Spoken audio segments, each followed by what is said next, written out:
রাতের ডিনার বরের জন্য বেড়ে নিয়েছি। তো চলো ডিনারে কি কি খাচ্ছে সেটাই দেখাবো। আমি কিন্তু রাতে ভাত খাচ্ছি না, আমি একটু মুড়ি খাবো। তো বরমশাইয়ের জন্য ভাত বেড়ে নিয়েছি, একদম গরম গরম ভাত। তো সবাইকে শুভরাত্রি। রাত্রিটা খুব সুন্দর কাটাও, কালকে নতুন একটা সকালে আবার দেখাবে। কালকে তো হাটবার, ব্যস্ততার দিন হবে, তো জানি না, দেখি কতটা শেয়ার করতে পারি। তো গরমটা ভালোই পড়েছে, আজকে একটু বাইরে ঘুমানোর ইচ্ছা আছে। বাইরের বিছানাটাও খুব সুন্দর সকালে পরিষ্কার করেছি, কেন যা 1 মাস বৃষ্টি হচ্ছে বাইরে আর ঘুমানো হয়নি। আজকে অনেকদিন পরে আবার বাইরে ঘুমাবো।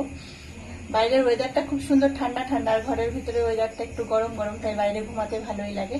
আর এদিকে বরমশাইয়ের জন্য বেড়ে নিয়েছি ভাত। ভাত আছে, ডিমের তরকারি আছে, আর শুটকি মাছ বাটা আছে।